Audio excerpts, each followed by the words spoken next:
Bihar police 16 जुलाई 2025 question paper answer की को हम लोग देखेंगे। देखिए, बिहार पुलिस का एग्ज़ाम 16 जुलाई 2025 को लिया गया है और आज इस सेशन में हम देखेंगे कि किस तरह के प्रश्न पूछे जा रहे हैं। जिनका अभी पेपर बाकी है वो लोग देख लीजिए कि कैसे प्रश्न पूछे जा रहे हैं। बहुत ज़्यादा एग्ज़ाम हार्ड नहीं लिया जा रहा है। चलिए स्टार्ट करते हैं। एक बार सभी लोग लाइक कर दीजिए इसको। चलिए देखिए, पूछा गया था कि पानीपत की दूसरी लड़ाई किसके बीच हुई थी। तो देखिए, पानीपत का दूसरा युद्ध जो है ना, ये 1556 में हुआ था अकबर और महाराणा प्रताप के बीच में। इसमें अकबर जीत गया था। देखिए, आप देख सकते हैं कि प्रश्न बहुत हार्ड नहीं पूछा जा रहा है।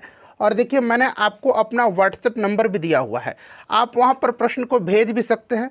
और अलग अलग जिलों में अलग अलग क्वेश्चन था। देखिएगा कि मकर रेखा को कौन सी नदी 2 बार काटती है। तो ये 2 बार लिम्पोपो नदी काटती है, ये अफ्रीका की नदी है। ठीक है। अच्छा, उसके बाद पूछा गया था कि लुई 16वां को फांसी कब हुआ था। देखिए, वर्ल्ड हिस्ट्री का ऑलरेडी मैंने एक स्पेशल मैराथन सेशन कराया हुआ है, 1 घंटे से भी अधिक का सेशन है। और वहीं से ये प्रश्न पूछा गया है कि 21 जनवरी 1793 को। ठीक है। चलिए उसके बाद देखिएगा, हिमालय का संधि विकसित पूछा गया है। तो हिम प्लस आलय होगा इसका संधि विकसित।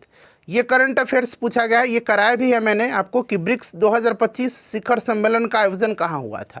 तो इसका आयोजन ब्राज़ील के रियो डी जेनेरियो में हुआ था। और अगला ब्रिक्स शिखर सम्मेलन का आयोजन होगा कहाँ पर, तो फ्रेंड्स भारत में होगा। ठीक है।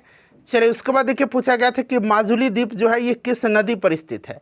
माजुली द्वीप ये पड़ता है असम में और ये विश्व की सबसे बड़ी नदी द्वीप है, ये ब्रह्मपुत्र नदी पर है। उसके बाद देखिए, दक्षिण गंगा किस नदी को कहा जाता है, ये पूछा गया था। तो दक्षिण गंगा कहा जाता है गोदावरी का। देखिए, ज्ञान बिंदु का मैंने आपको स्टैटिक जीके का 300 क्वेश्चन कराया हुआ है, उसको एक बार आप एग्जाम से पहले ज़रूर देख लीजिएगा। देखिए, उसके बाद पूछा गया कि बिहार में शराबबंदी कब लागू हुआ था। तो फ्रेंड्स 2016 में। और देखिए, सभी जिलों का अलग अलग क्वेश्चन था। तो हो सकता है कि ये आप में हो सकता है किसी और में ना हो, बट ये पूछा गया क्वेश्चन है। चलिए उसके बाद देखिए, पूछा गया था कि खेलो इंडिया यूथ गेम्स का आयोजन कहाँ पर हुआ था।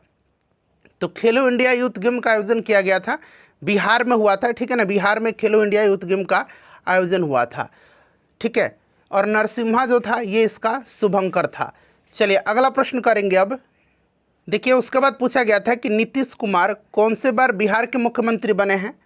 तो आपको पता होगा कि ये 9वीं बार जो है ये बिहार के मुख्यमंत्री बने हैं। ठीक है ना, तो ये क्रम याद रखना है। तो 9वीं बार बने हैं और सबसे अधिक समय तक ये बिहार के मुख्यमंत्री रह चुके हैं। उसके बाद देखिए, सबसे अधिक मार्ग बदलने वाली नदी कौन सी है। आप चाहें तो इसके कमेंट बॉक्स में भी, ये जो हमारा सेशन है आज का, इसके कमेंट बॉक्स में भी आप सभी प्रश्नों को लिख सकते हैं। ठीक है ना। चलिए देखिएगा कि सबसे अधिक कोसी नदी जो है ये मार्ग परिवर्तित करती है और इसको बिहार का शोक कहा जाता है। बंगाल का शोक दामोदर नदी को कहा जाता है। अच्छा, झारखंड बिहार से कब अलग हुआ था, ये मैं बताता हूँ कि डेट सहित आपको याद रखना है। झारखंड अलग हुआ था 15 नवंबर सन 2000 को। अच्छा, अगला प्रश्न पूछा गया था कि ओजोन दिवस या ओजोन परत संरक्षण दिवस, ठीक है ना, ये पूछा गया था कि कब मनाया जाता है। तो 16 सितंबर के दिन मनाया जाता है। ठीक है।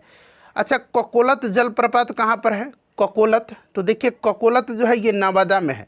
ककोलत नवादा में है, ध्यान रखिएगा, ककोलत नवादा जिला में है। ठीक है। चलिए उसके बाद नेक्स्ट क्वेश्चन कर लेंगे। देखिए, उसके बाद पूछा गया था कि बाबर की मृत्यु कब हुई थी। तो बाबर की मृत्यु 1530 में हुई थी। ठीक है ना। पानीपत का प्रथम युद्ध हुआ था बाबर और इब्राहिम लोदी के बीच में। इब्राहिम लोदी हारा था, बाबर जीत गया था। और 1526 में इसने जो है भारत में मुगल सत्ता की स्थापना किया था बाबर। अच्छा, यहाँ पर देखिए, प्लास्टर ऑफ पेरिस का फॉर्मूला पूछा था। तो क्या होता है, CaSO4 इंटू हाफ H2O। ठीक है ना, ध्यान रखिएगा। और इसको कहा जाता है कैल्शियम सल्फेट हेमीहाइड्रेट। यहाँ मैं लिख देता हूँ। ठीक है ना, ये नाम भी पूछ देगा कि इसमें से प्लास्टर ऑफ पेरिस का रासायनिक नाम क्या है। तो कैल्शियम सल्फेट हेमीहाइड्रेट, हेमीहाइड्रेट याद रखिएगा, ये इसका रासायनिक नाम हुआ calcium sulphate hemihydrate, CaSO4 into half H2O। चलिए उसके बाद पूछा गया था कि सबसे अधिक गन्ना का उत्पादन जो है बिहार के किस जिला में होता है। अब देखिए, किसी न किसी फसल का पूछा गया था, गन्ना का पूछा गया हो या गेहूं का पूछा गया हो, ये चावल का पूछा गया हो या मक्का का पूछा गया हो, किसी न किसी का पूछा गया था। तो देखिए, सबसे ज़्यादा गन्ना का उत्पादन होता है पश्चिम चंपारण जिला में। ठीक है ना, पश्चिम चंपारण में होता है। गेहूं और चावल रोहतास में होता है। क्षेत्रफल की दृष्टि से सबसे बड़ा राज्य, तो याद रखिएगा सबसे ज़्यादा गन्ना का उत्पादन कहाँ पर होता है, तो ये होता है पश्चिम चंपारण में, ठीक है ना, पश्चिम चंपारण में, ठीक है। अच्छा, पूछा गया था कि नेपाल के साथ बिहार के इनमें से कौन सा जिला जो है सीमा साझा नहीं करता है, तो देखिए नेपाल के साथ 7 जिले सीमा साझा करते हैं। अब उन 7 को छोड़ करके कोई ना कोई ऑप्शन में रहा होगा, तो बिहार स्पेशल का जो मैंने आपको बीपीएससी टीचर के लिए कराया हुआ है, जा करके सभी वीडियोज़ को आप देख लीजिए, ठीक है ना। वैसे मैं बिहार स्पेशल का एक अलग ऑलरेडी 100 क्वेश्चन मैंने कराया हुआ है, ठीक है ना, उसको भी आप देख सकते हैं।